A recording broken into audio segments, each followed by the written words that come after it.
चाहता हो, ऐसी जिसकी कामना हो, उसे कल्याणी नाम की कन्या का पूजन करना चाहिए। जिस व्यक्ति के जीवन में शत्रु बहुत उत्पन्न हो रहे हैं, जिधर जाता हो कहीं न कहीं दो चार शत्रु ही उत्पन्न हो जाते हैं, तो उस व्यक्ति को शत्रुओं के ऊपर विजय प्राप्त करने के लिए कालिका नाम की कन्या का पूजन करना चाहिए। और जिसको धन ऐश्वर्य की अभिलाषा हो, उन्हें चंडिका देवी के नाम, जो चंडिका देवी नाम की कन्या होती है, उनका पूजन करना चाहिए। और जो सम्मोहन, किसी को अपनी तरफ आकर्षित कर लेना और विजय प्राप्ति की जिसकी इच्छा हो, उसको शांभवी नाम कन्या का पूजन करना चाहिए। लगता हो इसके बहुत ज्यादा शत्रु हो गए हो और उसके मन में ऐसी भावना आए कि ये शत्रुओं का हमारे विनाश हो जाए, उस व्यक्ति को जो दुर्गा नाम की कन्या होती है, 9 वर्ष की कन्या, उसकी पूजन करना चाहिए। वो काम निश्चित रूप से उसका सिद्ध होगा। नवरात्र का व्रत करे और 9 वर्षीय कन्या का पूजन करे तो निश्चित रूप से उसका कल्याण हो जाएगा। और जिसको इस संसार में जो सुभद्रा नाम की कन्या है, जो व्यक्ति अपने मनोरथ को सिद्ध करना चाहता हो, अपने सभी कार्यों को जो सिद्ध करना चाहता हो, जो उस व्यक्ति को सुभद्रा नाम की कन्या का सदा सर्वदा पूजन करना चाहिए। निश्चित रूप से उसके सभी मनोरथ पूर्ण होंगे। इस तरह कन्याओं के भेद को बताया। सुवर्ण रजतस्त्रजाम चम्राम हिरणमयीं लक्ष्मीं जातवेदो आवह ताम आवह जातवेदो लक्ष्मीं मनपगामनीं जस्याम हिरण्यं बिंडेयं गामस्त्वं मूर्षाणम्। ऐसे 16 श्लोक हैं श्री सूक्त के, उन मंत्रों से पूजन करना चाहिए। और अगर हम इतना नहीं पढ़ सकते, इतना नहीं कर सकते हैं, तो नमो देव्यै महादेव्यै शिवायै सततं नमः नमः प्रकृतभद्रायै नेताः प्रणताः अस्मताम्। इस तरह से पूजन करना चाहिए। अगर हम ये सब नहीं कर सकते हैं तो हे माँ भगवती, हे कन्या स्वरूपा सुभद्रा देवी, या हे शैलपुत्री स्वरूपा, मैं आपको धूप दे रहा हूँ, दीप दे रहा हूँ, नैवेद्य दे रहा हूँ, इसको स्वीकार करो। जैसे जो व्यक्ति मंत्र न जान पा रहे हो, जिसको वेदों का ज्ञान नहीं है, उनको कैसे पूजन करना चाहिए? एक हाथ में पुष्प ने, हे माँ भगवती, मैं तो अज्ञानी हूँ, मूर्ख हूँ, धूर्त हूँ, पाखंडी हूँ, नीच हूँ, परंतु आपका बालक हूँ, मुझे कुछ नहीं पता है, कुछ ज्ञात नहीं है। हे माँ भगवती, ये मैं एक पुष्प आपको दे रहा हूँ, इसको स्वीकार करो। इस भावना से इस कन्या का पूजन करना चाहिए। प्रेम से बोलो श्री राधा रानी की जय।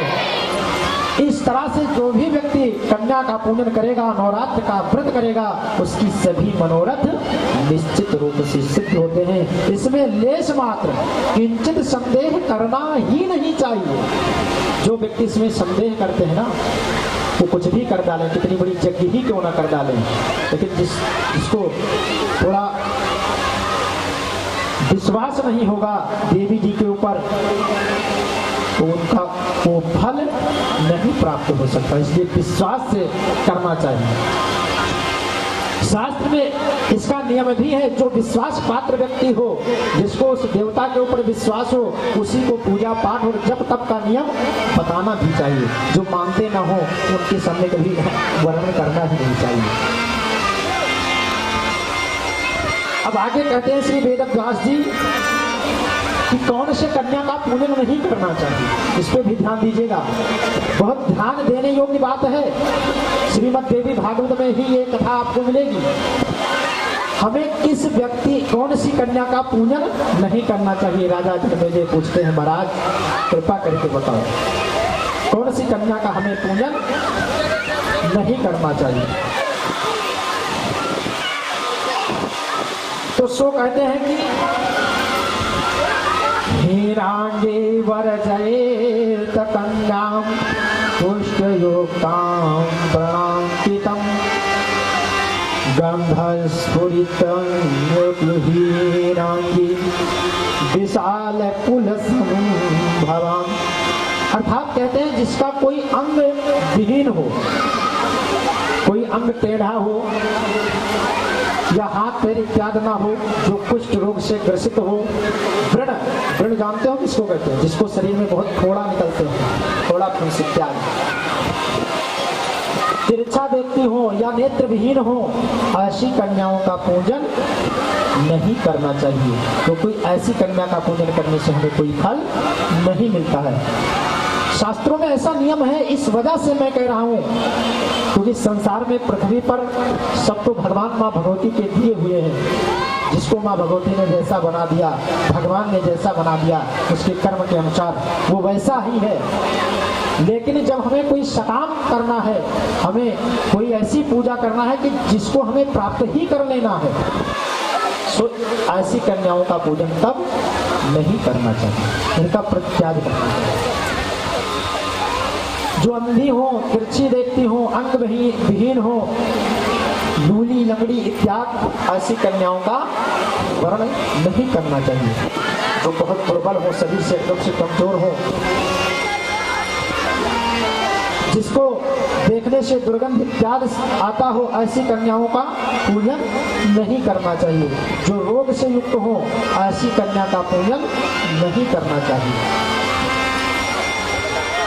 और आगे कहते हैं कि कन्या का क्या विधान है। ब्राह्मण, क्षत्रिय, वैश्य, शूद्र, ये 4 वर्ण हैं। चारों वर्ण की किस कामना के लिए, किस वर्ण की कन्या का पूजन करने से क्या फल मिलता है, ये भी नियम है। सो क्या कहा कि ब्राह्मणेर ब्रह्मजाः पूज्या राजन्नेर ब्रह्मवंशजाः। कहा जो ब्राह्मण की कन्या होती है तो उसको ब्राह्मण को पूजन करना चाहिए, और ब्राह्मण के कन्या का पूजन क्षत्रिय भी कर सकता है। और जो क्षत्रिय की कन्या है और वैश्य की कन्या, तो वैश्य क्षत्रिय के कन्या का और ब्राह्मण के कन्या का और वैश्य, इन तीनों कन्याओं का पूजन कर सकता है। लेकिन जो शूद्र है वो ब्राह्मण, क्षत्रिय, वैश्य और शूद्र चारों वर्ण की कन्याओं का पूजन कर सकता है। प्रेम से बोलो श्री कृष्णचंद्र भगवान की, प्रेम से बोलो श्री राधा रानी की। और कहते हैं कि असक्तो नियतां पूजां कर्तुं चन्द्ररात्रिके अष्टाम्यां च विशेषेण कर्तव्यं पूजनं सदा। जैसे जो व्यक्ति पूरे नवरात्र में कन्या पूजन नहीं कर सकता या पूरे नवरात्र का व्रत नहीं कर सकता, तो उसको क्या करना चाहिए? सप्तमी, अष्टमी और नवमी, इन दिनों में कन्या का पूजन तो करना ही चाहिए, परम आवश्यक है। पुराष्टम्यां भद्रकाले दक्ष यज्ञ विनाशिनी प्रादुर्भूता महाघोरा योगिनी कोटही सह। क्यों? अष्टमी का जानते हो क्यों महत्व है इस पृथ्वी पर? क्योंकि जब दक्ष की यज्ञ को माता जी ने विध्वंस किया था, उस दिन अष्टमी तिथि भी थी। इसलिए माँ भद्रकाली अपने भयानक रूप को कहते कि प्राचीन काल में दक्ष के यज्ञ का विध्वंस करने वाली महान भयानक माँ भगवती भद्रकाली करोड़ों योगिनियों के सहित अष्टमी तिथि को ही प्राकट्य हुई थी। इसलिए अष्टमी का बहुत बड़ा ही महत्व है। तो अष्टमी तिथि में तो हमें पूजन करना ही करना चाहिए। अगर हम पूरे नवरात्र में नहीं कर सकते हैं ना, अष्टमी में हमें जरूर से करना चाहिए, हमें पूरे नवरात्र का फल मिल जाता है। और जब हम भगवती के पूजन को करें, कन्या के पूजन को करें, तो नाना प्रकार के उपहार से हमें उनकी पूजन करना चाहिए। वस्त्र, आभूषण इत्यादि उनको प्रदान करना चाहिए अपनी शक्ति के अनुसार। भक्ति भाव से अष्टमी, सप्तमी, अष्टमी, नवमी इन तीनों रात्रियों में खूब विधिवत देवी की पूजा करना चाहिए। पूजन हवन, कुमारी पूजन तथा ब्राह्मण को भोजन करवाना चाहिए, तब जो है आपका व्रत संपन्न माना जाता है। इस पृथ्वी लोक में जितने भी प्रकार के व्रत एवं दान बताए गए हैं ना, सब व्रत और दानों में सबसे श्रेष्ठ व्रत क्या है? नवरात्र का व्रत। बहुत लंबी कथाएं हैं इसकी, अभी मैं आपको सुनाऊंगा। नवरात्र के तुल्य से संसार में कोई दूसरा व्रत है ही नहीं, ऐसा देवी भागवत में लिखा है। और इससे ऐसा इस संसार की कोई वस्तु नहीं है जो हमें प्राप्त ना हो जाए। कई लोगों का हमने प्रमाण भी दिया है आपको कि जिसने देवी जी का पूजन करके उसका फल प्राप्त किया है। पहले व्रतानि यानि चान्यानि दानानि विविधानि चा नवरात्र व्रतस्यासि नैव तुल्यानि भूतले। यानी इस पृथ्वी पर, इस भूतल पर नवरात्र व्रत के तुल्य कोई दूसरा व्रत है ही नहीं। और इसके करने से क्या फल मिलता है जानते हो? धन धान्य प्रदम नित्यम सुख संतान वृद्धिदम। धन और धान्य की वृद्धि होती है, हमें प्राप्त होता है। संतान, जिसके घर में संतान नहीं हो रही, संतान की प्राप्ति हो जाती है। आयुर आरोग्यदम चैव स्वर्गदम मोक्षदम तथा। जो व्यक्ति इस संसार में नवरात्र का व्रत करता है ना, उसके यहाँ धन पुत्र स्त्री हाथी घोड़े इत्यादि समस्त यानी जिस चीज का वो चिंतन करेगा, जिस चीज की उसे आवश्यकता होगी, सब कुछ मिलेगा। और अंततोगत्वा क्या होगा? भोग और मोक्ष। लास्ट में जब तक इस पृथ्वी पर रहेगा सुख भोग करेगा और अंत में माँ भगवती के पावन धाम में चला जाएगा, उसका लास्ट में मोक्ष भी हो जाता है। प्रेम से बोलो श्री राधा रानी की जय। और क्या मिलता है हमको? विद्यार्थी वा धनार्थी वा पुत्रार्थी वा भवेन्नरा। जो विद्या चाहते हैं ना, अगर वो विद्या की कामना से, हमने क्या बताया, संकल्प करके जिस चीज की आप कामना करोगे वो फल मिलेगा आपको। जो विद्यार्थी है, जिसको विद्या चाहिए, उच्च शिक्षा चाहिए ना, उस व्यक्ति को उच्च शिक्षा की प्राप्ति हो जाती है। जिसको धन की इच्छा है उसे धन की प्राप्ति हो जाती है। और जिसके घर में संतान नहीं है, जो पुत्रार्थी है, उन्हें पुत्र की प्राप्ति हो जाती है। राज भ्रष्टो नृपो राज्यम समवाप्नोति सर्वदा। और इस संसार में कोई ऐसा राजा हो जिसका राज्य नष्ट हो गया हो, किसी ने छीन लिया हो, किसी का पद छीन गया हो, अगर वो व्यक्ति भक्ति भाव से नवरात्र का व्रत करेगा तो निश्चित रूप से उसे पुनः वो प्राप्त हो जाएगा।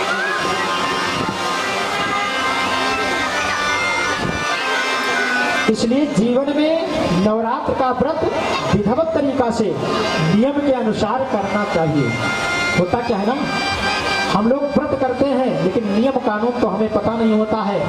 और बहुत से लोग जाते हैं ना कथा में, तो कथा में गए, पंडित जी बता भी रहे हैं तो मन को इधर उधर घुमाएंगे।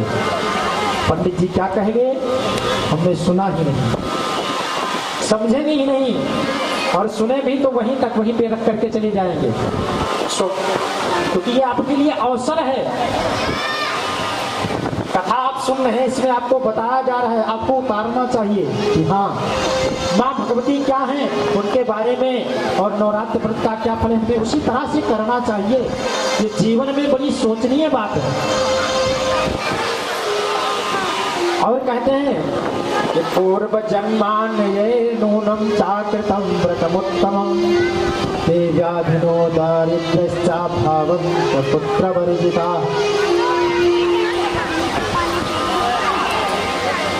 क्योंकि संसार में जो व्यक्ति वही पुत्रहीन होते हैं, वही दरिद्र होते हैं जो पूर्व जन्म में कोई गलती करके आते हैं वही। क्योंकि शास्त्रों का एक नियम है, ध्यान दीजिएगा आप लोग, क्या नियम है?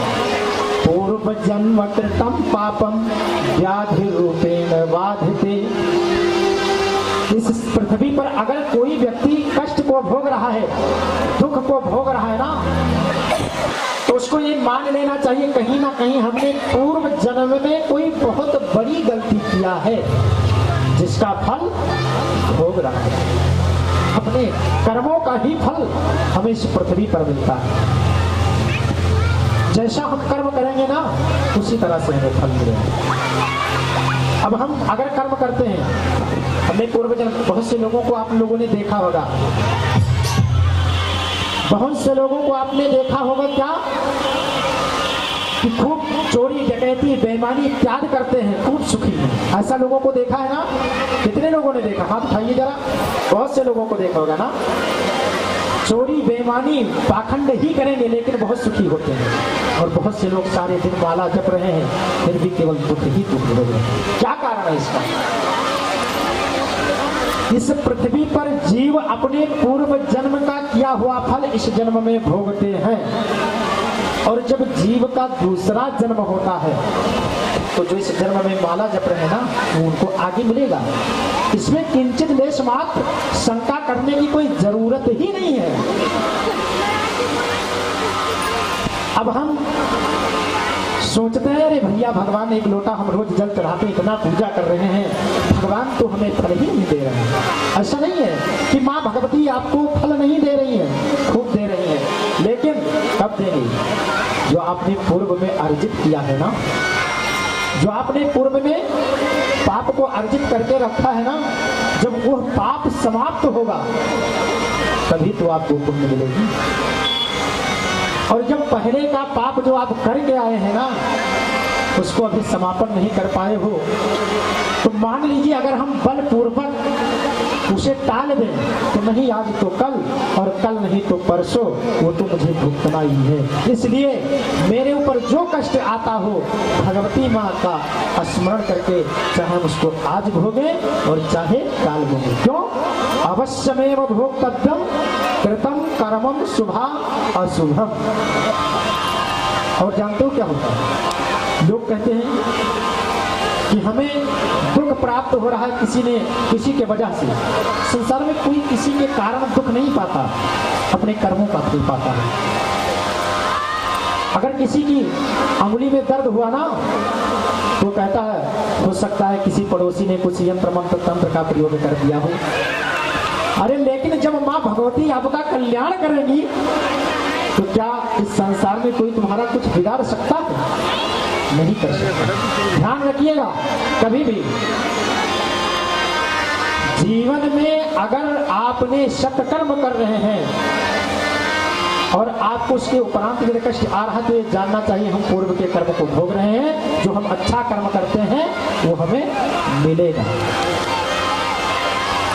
ऐसा हमें कभी विचार नहीं करना चाहिए, क्योंकि गोस्वामी जी तो मानस में लिखते हैं कि संसार में न तो कोई किसी को दुख दे सकता न कष्ट दे सकता, सब अपने अपने कर्मों को भोगते हैं। गोस्वामी जी क्या कहते हैं कि काहू न को सुख दुख कर दाता, काहू न को सुख दुख कर दाता, निज कृत कारण भोग फल भ्राता, निज कृत कर्म भोग सुख दाता, काहू न को सुख दुख कर दाता, काहू न को सुख दुख कर दाता, निज कृत कर्म भोग फल भ्राता, निज कृत कर्म भोग फल भ्राता। अर्थात इस संसार में व्यक्ति अपने किए हुए कर्मों का ही फल भोगते हैं। इस संसार में ध्यान रखिए आप, अगर आपके सत्कर्म किया है ना कोई आपका कुछ नहीं कर सकता। आपको हम बताना चाहेंगे कि जब भगवान श्री राम को 14 वर्ष का वनवास हो जाता है ना, जब भगवान, ध्यान दीजिए, जब भगवान श्री राम को 14 वर्ष का वनवास हुआ तो संसार के लोग क्या कहते हैं कि मंथरा की वजह से ऐसा हुआ है, कैकेयी ने करवा दिया। परेशान हैं और भगवान को 14 वर्ष का वनवास हो गया है। उस समय विश्वामित्र मुनि आते हैं और भरत जी को समझाया। क्या समझाया? सुनहु भरत भाभी प्रबल बिलखि कहो मुनिनाथ, हानि लाभ जीवन मरण जस अपजस विधि हाथ। ये 6 चीज परमात्मा के हाथों में है, इंसान नहीं कर सकता। ना तो कोई इंसान किसी का हानि कर सकता है, ना कोई किसी का लाभ, ना कोई किसी को सुख दे सकता, ना कोई किसी को दुख दे सकता। सब अपने किए हुए कर्मों का फल भोगते हैं। तो जब कोई इस संसार में सब 6 चीजें परमात्मा के हाथ में, कौन? हानि लाभ जीवन मरण जस अपजस विधि हाथ। ये सब परमात्मा के हाथों में, इंसान कुछ भी नहीं कर सकता। सो हमें माँ भगवती का ध्यान करना चाहिए ना, और हम माँ भगवती के ऐसा ध्यान करते रहे ना, हम माँ भगवती का, भगवान श्री नारायण का स्मरण करते रहे। ये सदैव ध्यान देना चाहिए कि हमने जो पूर्व में बोया था उसको काट रहे, यही हमारी भावना होनी चाहिए। देखो, हम लोग दूसरे का द्वेष देते हैं, नहीं, ऐसा नहीं करना चाहिए। माँ भगवती के पावन नामों का गुणानुवाद, भगवान श्री राम के नामों का गुणानुवाद करना, यही मानव का परम धर्म है। और नाम की महानता जानते हैं? आज तक आप लोगों ने किसी को भगवान के नाम का महिमा पता है? किसी को नहीं पता है, क्योंकि जब राम न सकहि नाम गुण गाई तो साधारण इंसान कैसे गा सकते हैं? कोई चांस ही नहीं है। प्रेम से बोलो श्री राधा रानी की। चाहे वो माँ भगवती का नाम हो, चाहे प्रभु श्री राम या हमारे श्री श्याम सुंदर का नाम है, नाम तो की महिमा बहुत बड़ी है, इसकी महिमा अपरंपार है। एक मैं छोटा सा आप लोगों को दृष्टांत बताऊंगा, ध्यान दीजिएगा कि नाम की महानता क्या है। ध्यान दीजिएगा, चलो प्रेम से बोलो श्री राधा रानी की।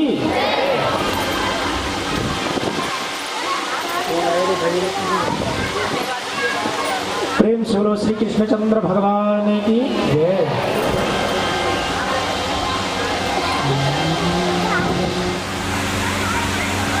नाम एक कर्मदास और एक धर्मदास, ये 2 भाई हैं। ध्यान दीजिएगा, बहुत सोचनीय योग्य बात है।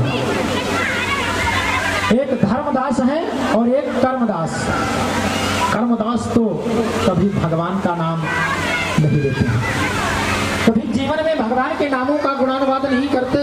और यदि कर्मदास के सामने कोई भगवान का नाम ले लेना तो बहुत गुस्सा हो जाती है उनको, तुरंत बहुत घृणा है तो दोनों भाई। लेकिन जो धर्मदास है ना, वो तो बहुत सात्विक है। कोई ब्राह्मण मिल जाए, कोई संत मिल जाए, कोई पुजारी मिल जाए, सो तुरंत उसको प्रणाम करते हैं, महाराज जी सीताराम, और उसको लाएंगे अपने घर में, खूब सत्कार करेंगे उसका। लेकिन ठीक उसके विरुद्ध कर्मदास है, वो तो कर्म को मानते हैं कि भैया कुछ नहीं, जो कर्म में लिखा है वही होगा।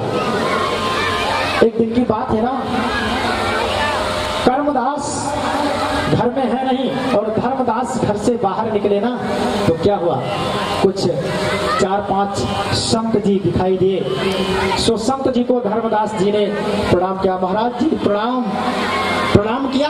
और प्रणाम करने के बाद, महाराज आप जैसे संतों का दर्शन अगर व्यक्ति को हो जाए ना, तो उसे जीव का कल्याण हो जाता है। मैं तो धन्य हो गया आप जैसे संतों का दर्शन पा करके।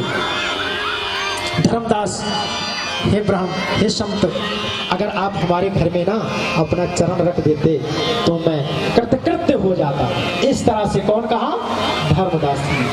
अच्छा, संतों का भी हृदय बड़ा कोमल होता है। संतों ने अपने मन में विचार किया, चलो अगर कोई भक्ति से, भावना से बुलाता है, उसके घर में हमें चलना चाहिए। प्रेम से बोलो श्री राधा रानी की जय। धर्मदास के कहने से महात्मा लोग जो है पहुंच जाते हैं। इतने में धर्मदास ले जाते हैं, महात्माओं का सत्कार किया, धूप दीप नैवेद्य पूजन किया, अच्छे अच्छे सुंदर सुंदर भोग्य पदार्थों को मंगाया खिलाने के लिए, खूब सेवा सत्कार किया। तब तक करमदास आ गए और जैसे करमदास आए एकदम से भृगुड़ी टेढ़, ये भी पता नहीं कहाँ से एक एक नौटंकी बाज बाबाओं को बुला बुला करके में लाते रहते हैं। क्योंकि जो व्यक्ति जैसा होगा, जिस दृष्टि से देखेगा उसको वही तो दिखाई देगा। कैसे कैसे पाखंडी बाबाओं को बुला लाते हैं। संतों से धर्मदास जी ने कहा देखो महात्मन, ये मेरे भाई हैं कर्मदास, इनसे थोड़ा बच करके रहना, अगर कुछ उल्टा सीधा बोल भी दे तो क्षमा करना, क्योंकि ये संत महात्मा को नहीं मानते हैं। अगर इनसे कुछ गलती भी हो जाए, अपराध, क्षमा कर देना महाराज। संतों ने कहा कोई बात नहीं, लेकिन क्यों नहीं मानते हैं? तो कुछ जो महात्मा होता है, संत होता है ना, अगर किसी को संतों की संगति मिल गई ना तो उसका समझो कि मोक्ष हो ही जाना है। ध्यान दीजिएगा आप लोग। आज जब कर्मदास को देखा तो कर्मदास तो ना संतों को प्रणाम किए, न कुछ, सीधे अपने कमरे में चले जाते हैं। सो धर्मदास से संतों ने कहा हमको तो कर्मदास से मिलना है। अरे महाराज मत जाना उसके पास, नहीं तो सब अनर्थ हो जाएगा। अरे क्या अनर्थ हो जाएगा? अरे कहीं उल्टा सीधा बोल दिया आपको तो जितना हमने आपका सेवा सत्कार किया है सब बर्बाद हो जाएगा। कोई बात नहीं अगर बोल देगा, लेकिन हम संत हैं, हम कल्याण कर ही देते हैं। संत जी भी खा पी करके एकदम से मुड़िया मुष्टुंड है तैयार। संत जी कहा हम मानेंगे नहीं, जाएंगे जरूर से, आप बिल्कुल एकदम से चिंता मत करें, हम देख लेंगे जैसा होगा।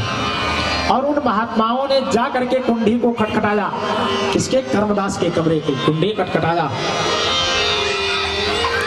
कर्मदास नहीं बोलते हैं। जब कई बार कुंडी खटखटाया सो कर्मदास उल्टा सीधा, रे पता नहीं कहां कहां से पाखंडी महात्मा आ जाते हैं। दिमाग तो नहीं खराब है तुम्हारा? ऐसा बोलते हुए जो भैया कुंडी को खोला, तुरंत संत जी ने क्या किया, ऐसे पकड़ करके और कर्मदास को दबोच करके पटक देते हैं। और जो पटका कर्मदास को, तुरंत महात्मा जी एकदम से मोटे ताजे बुढ़िया मुस्तुंड है, उनके सीने पर बैठ जाते। हरे राम। अपने जो उनका पैर था ना, उस पैर से कर्मदास के दोनों हाथों को दबा लिया और उनके गले पे से अपने हाथ को रखा। अरे कर्मदास, जब तक तुम राम राम नहीं कहोगे तब तक हम छोड़ेंगे। मेरे राम राम। बड़ी समस्या कर्मदास के लिए। अरे उसने कहा महात्मा जी मुझे मार डालो, मैं मर जाऊंगा, लेकिन कहूंगा नहीं। उस समय भी ऐसा नहीं बोलता कि मैं राम राम नहीं कहूंगा, कहीं राम नाम ना निकल जाए, इसलिए मैं बोलूंगा नहीं, चाहे मेरा प्राणांत हो जाए। और महात्मा जी ने क्या कहा कि जब तक आप बोलेंगे नहीं तब तक हम आपको छोड़ेंगे नहीं। जय श्री कृष्ण। ये महात्माओं की सानिध्य मिल जाए ना तो हम संसार में क्या नहीं पा सकते हैं। तगड़े हैं। सांस फूलना प्रारंभ हुआ कर्मदास की। अतुल नोटो ऊपर की सांस नीचे जा रही, न नीचे के ऊपर अचेत पड़े हुए हैं और महात्मा जी को गला को दबाते जा रहे हैं। अब तो लगा कर्मदास को ये कदम से हम मर ही जाएंगे, और मरे ना, अपने शरीर की सुरक्षा के लिए हमें राम राम कह देना ही ठीक है। प्रेम से बोलो जय श्री कृष्ण। जब महात्मा ने को दबोचा और कर्मदास को लगा कि मेरा प्राणांत हो जाएगा, कर्मदास जी कहते रहे महात्मा जी छोड़ो छोड़ो, राम राम राम राम राम राम। सभी लोग प्रेम से बोलो राम राम। कर्मदास जी ने राम राम बोला और जैसे बोला महात्मा जी ने छोड़ दिया। महात्मा जी तो चले जाते हैं, लेकिन जब समय व्यतीत हुआ ना, कुछ समय जब व्यतीत हो जाता है और जब अंत समय आया किसका? कर्मदास का। धर्मदास तो बहुत भक्ति किए हैं, पूजा पाठ में कहाँ गए? स्वर्ग को। और जब व्यक्ति स्वर्ग को जाता है ना तो स्वर्ग में जब तक उसकी पुण्य रहती है तब तक वो रहता है, और उसके बाद पुनः मृत्युलोक में जन्म लेना। हमें कर्मदास को यमपुरी में, और जब यमपुरी में पहुंचे ना तो उन्होंने चित्र और बुत, यमराज के यहाँ जो लोग हैं, ध्यान दीजिएगा आप लोग, जितना कर्म आप लोग दिन में करते हैं उसको चित्र लिखते हैं, चाहे आप अच्छा कर रहे हो चाहे बुरा, और जो हम रात्रि काल में कर्म करते हैं चाहे अच्छा चाहे बुरा उसको गुप्त लिखते हैं, वो सब नोट हो रहा है। तो यमराज ने कहा ऐसा है, ये जो कर्मदास आए हुए हैं ना, इनकी थोड़ा डायरी खोलिए, रजिस्टर चेक करो, इन्होंने अपने जीवन में कितना दान पुण्य किया है। चित्रगुप्त पूरे रजिस्टर को पलट डाले, सब एकदम से कुल पापों से भरा हुआ है, कहीं कोई दान पुण्य दिख ही नहीं रही है।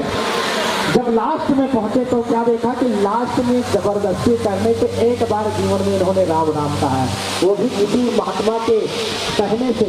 जब इनको ऐसा एहसास हुआ हमारा प्राणांत हो जाएगा, तब प्रेम से बोलो जय श्री राम जी, उसका फल आपको दे दें। तो ये बताओ आपसे कि इसका क्या पुण्य है, क्या फल है, इसको उसमें क्या मिलना चाहिए आपको। सो कर्मदास जी ने हाथ जोड़ा, अरे महाराज आप यमराज हो, अब हम तो एक साधारण इंसान, हम क्या जाने कि राम के नाम का क्या महत्व है, आप ही बताओ। अच्छा, यमराज भी आश्चर्यचकित में पड़ गए। चित्रगुप्त से पूछा कि आज तक तो ये बात हमको भी नहीं पता चली कि राम के नाम का क्या महत्व है, राम के नाम का क्या महत्व ये तो हम भी नहीं जानते हैं, तो क्या करें। कहा ऐसा है, अब ये बात ऐसे नहीं बनेगी। अब जैसे थोड़ा सा इशारा देखा तो कर्मदास ने कहा नहीं नहीं, पहले हम यही लेंगे, जो हमने पुण्य किया है वही पहले लेंगे। अब आप बताओ। तो कर्मदास तो जानते नहीं, यमराज महाराज को भी नहीं पता है, क्या करें। कहा इंद्र के पास करो, वो बताएंगे। अब क्या हुआ, जब कर्मदास से कहा इंद्र के पास चलो, कहा महाराज हम पैदल नहीं चल पाएंगे, फिर क्या करें। कहा हमें अपने कंधे पर बिठाओ और आपके कंधे पर बैठ करके हम चलेंगे। यमराज ने कहा बड़ी समस्या हुई हमारे लिए तो भैया। अब यमराज फंस चुके हैं। यमराज ने कंधे पर बिठाला और बिठाल करके लेकर के पहुंचे इंद्र के पास। कहा महाराज रक्षा करो, क्या करें। कहा ये बताओ कि इन्होंने जीवन में कोई पुण्य नहीं किया है, केवल एक बार राम कहा है, उसका क्या फल है बताओ इनको हम बोले। अरे राम नाम की क्या महिमा है। अरे इंद्र ने कहा ये तो हम भी नहीं जानते। तो कहा ऐसा चलो हम लोगों को चलना चाहिए ब्रह्मा जी के पास। अब भी चित्रगुप्त, यमराज और कर्म दास और साथ में इंद्र भी हुए, पहुंचे ब्रह्मा के पास। ब्रह्मा जी ने कहा ये क्यों भीड़ भड़कम जो है भीड़ लेकर के यहाँ आ रहे हो। सो उन्होंने बताया सारा वृतांत, हाथ जोड़ा, महाराज ये बताओ राम के नाम की महिमा क्या है। अरे ब्रह्मा जी ने कहा ये तो हम भी नहीं जानते हैं। अरे जब आप ब्रह्मदेव हैं आप नहीं जानते हैं तब कौन जानता। कहा ये तो भगवान शिव बता पाएंगे। क्यों, क्योंकि वो तो सारा दिन राम राम जपते हैं, तो उसकी महिमा जानते होंगे तभी तो जप रहे हैं। अरे यमराज ने कहा हमारा तो कंधा टूट जाएगा कर्मदास को बैठाल करके, हम तो परेशान हो जाएंगे। सो अब कर्मदास जी को लेकर के और ब्रह्मा विष्णु इंद्र वरुण अग्नि जितने देवता हैं सब कहाँ पहुंचे, भगवान शिव के पास हाथ जोड़ा, प्रार्थना किया, हे प्रभु त्राहि मां शरणागतम नमामि समीसान निर्वाण रूपम नमामि समीसान निर्वाण रूपम विभुं व्यापकं ब्रह्म वेदस्वरूपं निजं निर्गुणं निर्विघ्नं निरीहं चिदाकाशमाकाश वासं भजे निराकार मोकार मूलं तुरीयं निराकार ओंकार मूलं तुरीयं विराजन कोटित मे संविदेशं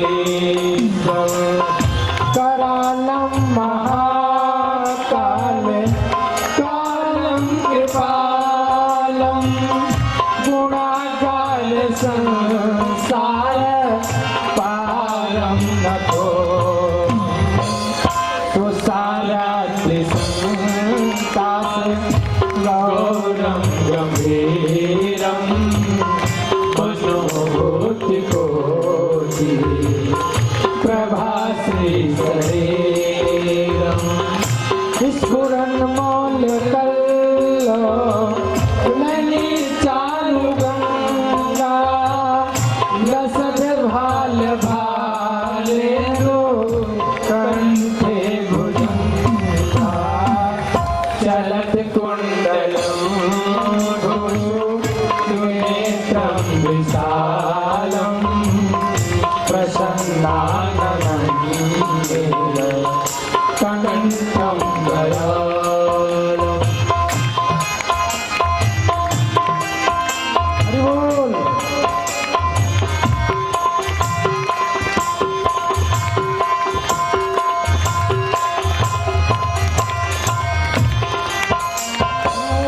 मृगाधीश चरमाम्बरं मुण्डमालं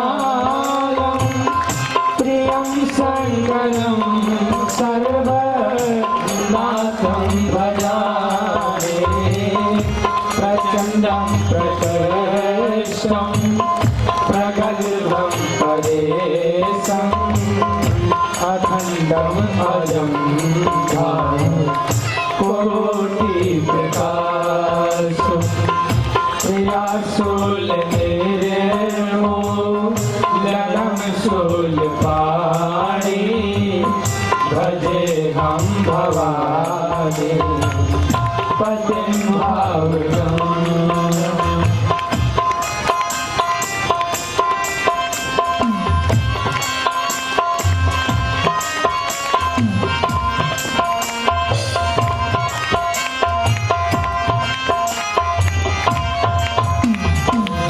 कलातीत कल्याण कलकांतकारी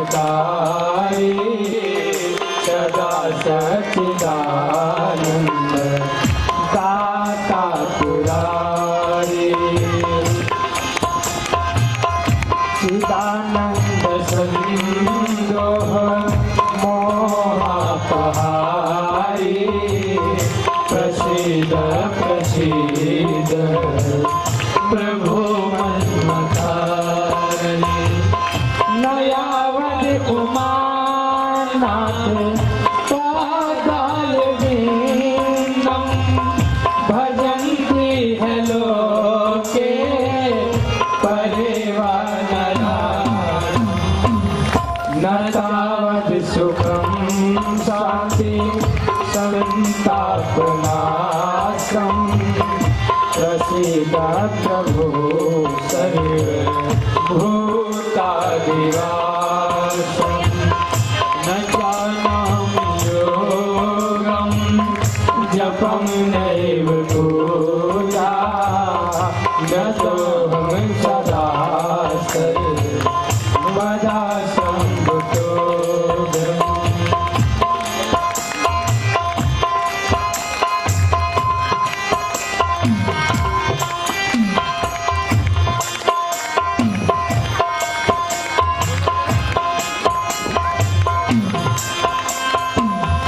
जरा जन्म दुःख तातप्यमानम्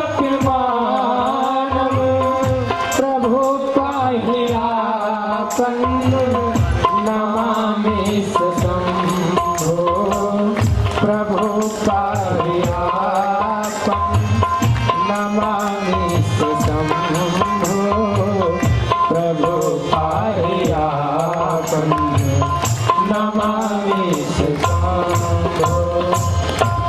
इस तरह से सभी लोग जा करके बड़े गदगद स्वर में भगवान शंकर की स्तुति की। लास्ट में क्या कहते हैं? रुद्राष्टकमिदं प्रोक्तं विप्रेण हरतोषये जे पठन्त नरा भक्त्या तेषां शम्भु प्रसीदति। ये तो स्तोत्र हमने बोला है, श्री रामचरितमानस में गोस्वामी जी ने लिखा है। लेकिन इसी तरह सुंदर श्लोकों का गायन करके और भगवान शिव की स्तुति किया।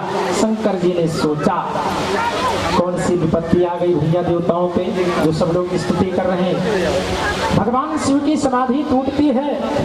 अरे कहो ब्रह्मा इंद्र वरुण अग्नि आने का कारण बताओ। क्या बताएं महाराज, हम लोग तो बहुत बड़ी समस्या में फंस चुके हैं। क्या कहा, देखो ये कर्मदास है।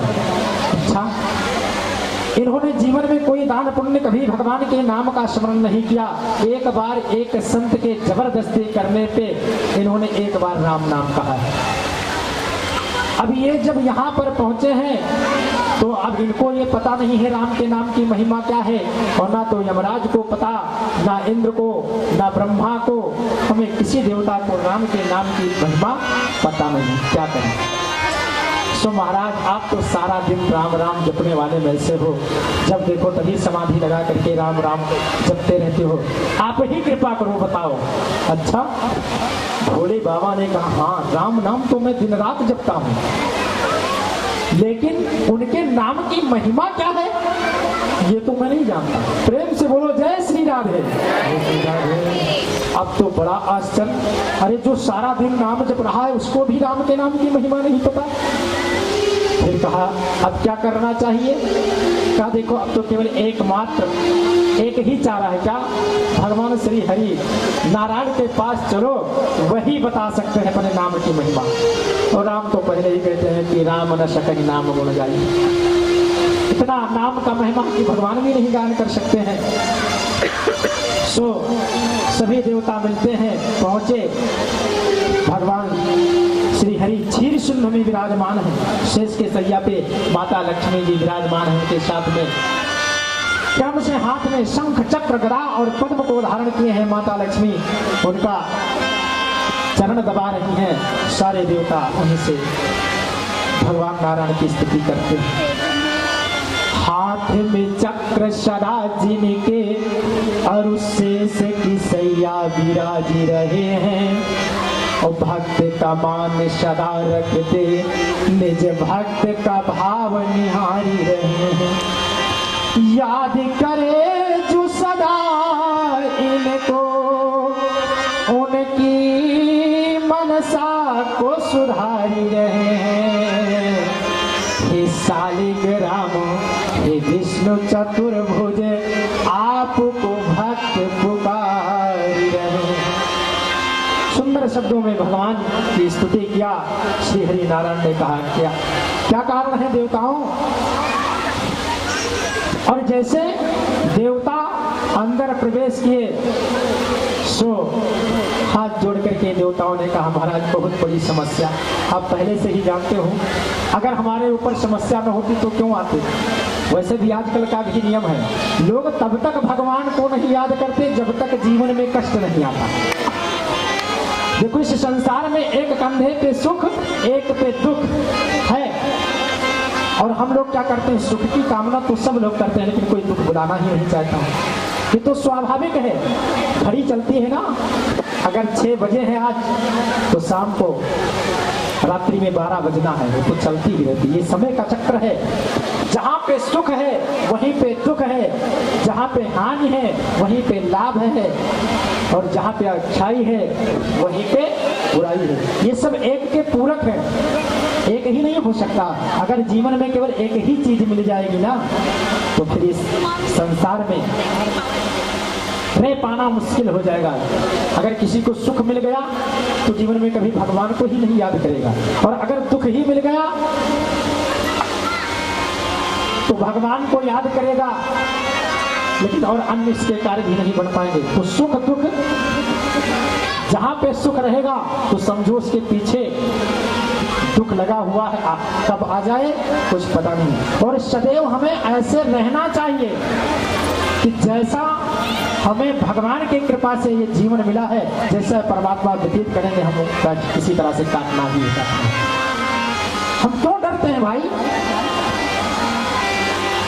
एक बात बताऊं, इस संसार में दुख और सुख की बात जहां पे होती है ना, बता दूं आप लोगों को, दुख और सुख क्या है?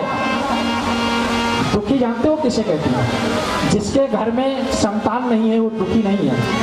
यहाँ पे किसी के घर में संतान नहीं, भैया मैं तो बहुत दुखी हूँ। किसी के घर में धन नहीं, मैं दुखी हूँ नहीं। जो दुख हम दूसरों से बता पाए उस दुख को हम दुख नहीं कहते। एक साधु में लगता कबीर साहब का एक दोहा है कि दुख में सुमिरन सब करे और सुख में करे न कोई, और जो सुख में सुमिरन करे तो दुख काहे का हो। अब वहां पे जो दुख की बात बताइए, जानते हो ये दुख नहीं है कि हमारी स्त्री नहीं तो मैं दुख, हमारे संतान नहीं दुखी, घर में खाने के लिए अनाज नहीं, तो ये सब यानी जो दुख हम लोगों से बता पाए कि हम किस लिए दुखी हैं उसको दुख नहीं कहते। गोस्वामी जी ने मानस में 2 दुख बताया, क्या कि जन्म मरत दुसह दुख होई।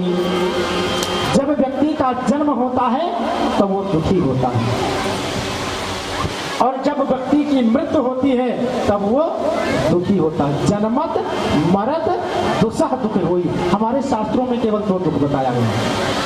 अब आप लोग विचार करते होंगे कि 2 दुख कैसे हैं। जैसे जब माता के गर्भ में बालक होता है ना तो उल्टा टंगा होता है, ऐसे सिर नीचे पैर ऊपर। अब वो दुखी ही तो रहेगा ना। माता कोई तीखा खा लिया उसके शरीर में लगेगा, जलन होगी, पेट में जो रहते हैं कीटाणु काटते हैं, दर्द होता है। इस संसार में माता के गर्भ से बड़ा नर्क कोई दूसरा है ही नहीं। तो जब बालक माता के गर्भ में होता है ना तो भगवान से प्रार्थना करता है, प्रभु हमने जो कर्म किया था उस कर्म के अनुसार हमें माता के गर्भ में आना पड़ा, कृपा करो हमें इस माता के गर्भ रूपी नरक से आप बाहर कर दो। हम जीवन में आपके नामों का ही गुणान करेंगे, गुणानुवाद करेंगे। लेकिन जैसे भगवान ने कृपा किया, क्यों? जैसे जब बालक माता के गर्भ में होता है ना तो उसका सीधा तार भगवान से जुड़ा होता है, सीधी बात भगवान से उसकी होती है, वो भगवान से प्रार्थना करता रहता है। लेकिन भगवान ने जब उसके कष्टों की निवृत्ति की और जैसे वो गर्भ से बाहर आया ना तुरंत भगवान को भूल जाता है। फिर गोस्वामी जी ने मानस में लिखा कि भूमि परत ढाबर पानी, भूमि परत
अभिप्राय ये है कि जब व्यक्ति माता के गर्भ में है तब तो भगवान का याद किया, लेकिन जैसे पृथ्वी पे जन्म लिया तुरंत भगवान को भूल जाता है और जोर से जैसे भगवान पूछते हैं, अरे भैया कुछ वादा किया था, को हम बालक जी पैदा होते हैं ना तो को हम करके रोते, को हमने तो कुछ नहीं कहा, तुरंत निकल जाता है। क्यों?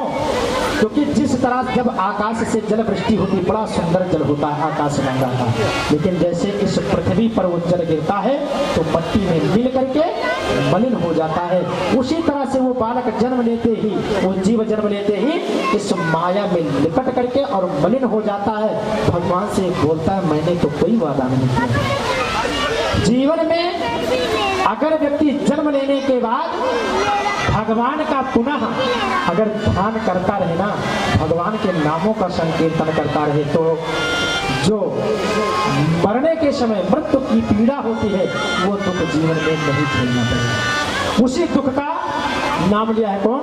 कबीर साहब ने कि दुख में सुमिरन सब करे और सुख में करे न कोई, और जो सुख में सुमिरन करे तो दुख काहे का होय। अर्थात जन्म लेने के बाद में यदि व्यक्ति भगवान के नामों का गुणानुवाद करता रहे, उसकी भावना ऐसी रहे कि हम भगवान से कुछ वादा करके आए ना, तो उसके जीवन में कोई दुख हो ही नहीं सकता। आज कर्मदास भगवान के समीप पहुंचे, अपने सभी देवताओं ने कहा मैं बहुत परेशान हूँ, बड़े दुखी हूँ। क्यों? अरे ये एक कर्मदास आए, जीवन में किया केवल एक काम, एक बार भगवान का नाम लिया, लेकिन इस पूरे ब्रह्मांड में घूमना पड़ रहा मुझे। बोलो जय श्री राधे। ऐसा भी खत्म नहीं होना चाहिए। अब तो कहा बताओ, तो कहा देखो ये कर्मदास, अच्छा कर्मदास है, हाँ सो कर्मदास हैं, और कर्मदास ने जीवन में कभी कोई दान पुण्य नहीं किया, और एक बार एक संत के डांटने मारने से जब इनको लगा हमारा प्राण ही निकल जाएगा, तो एक बार राम राम कहा है। और जब हमने इनसे यहाँ पर आने के बाद ये पूछा कि आप भैया एक ही बार राम के नामों को कहा है, तो जो उसकी महिमा है बताओ हम आपको दे दें। ये बोले कि हम तो राम के नाम का महत्व जानते ही। अरे कर्मदास जी ने हाथ जोड़ा, कहा जब इतने बड़े बड़े देवता नहीं जानते तब तो मैं अज्ञानी व्यक्ति मैं कैसे जान सकता हूँ। अरे भगवान ने कहा बिल्कुल सही कह रहे हो तुम। यमराज ने कहा इन्होंने हमसे कहा हम भी नहीं जानते, हम इंद्र के पास आए ये भी नहीं जानते, ब्रह्मा भी नहीं जानते, जितने देवता हैं कोई भी नहीं जानता, यहाँ तक कि भगवान शिव पूरे दिन राम राम जपते हैं, इनको भी भगवान के नाम की महिमा नहीं पता। तो अब प्रभु कृपा करके आप ही बताओ। हमने तो पहले ही कहा कि राम न सकहि नाम गुण गाई। अब विचार करें कि नाम की महिमा जानते हो क्या है? अभी नहीं पता चला आप लोगों को। अरे ये नाम की ही महिमा तो है कि जिंदगी में पाप करने वाले व्यक्ति को और ले जाकर के भगवान श्री हरि का साक्षात दर्शन करवा दिया। प्रेम से बोलो श्री रामचंद्र भगवान की। तो अगर जीवन में हम किसी के कहने से भी, अगर जबरदस्ती भी हमारे मुख से भगवान का नाम निकल जाता है ना, तो जीव का कल्याण हो सकता है। क्या है? अरे धर्मदास जी ने तो बहुत सेवा किया संतों का, लेकिन भगवान का दर्शन नहीं मिला। एक कहने से क्या किया? एक बार संतों के कहने से भगवान नाम संकीर्तन किया, राम राम जपा, सो कर्मदास आज जा करके प्रभु के गोदी में विराजमान हो गए। प्रेम से बोलो श्री राधा रानी की जय हो। भगवान तो यही कहते हैं, माँ भगवती यही कहते हैं क्या कि हमें हमारा नाम जप करो, चाहे जैसे भाव से जपो, कुभाव से जपो, अनख से जपो, आलस से जपो, लेकिन जपो। भाव कुभाव अनख कुभाव अनख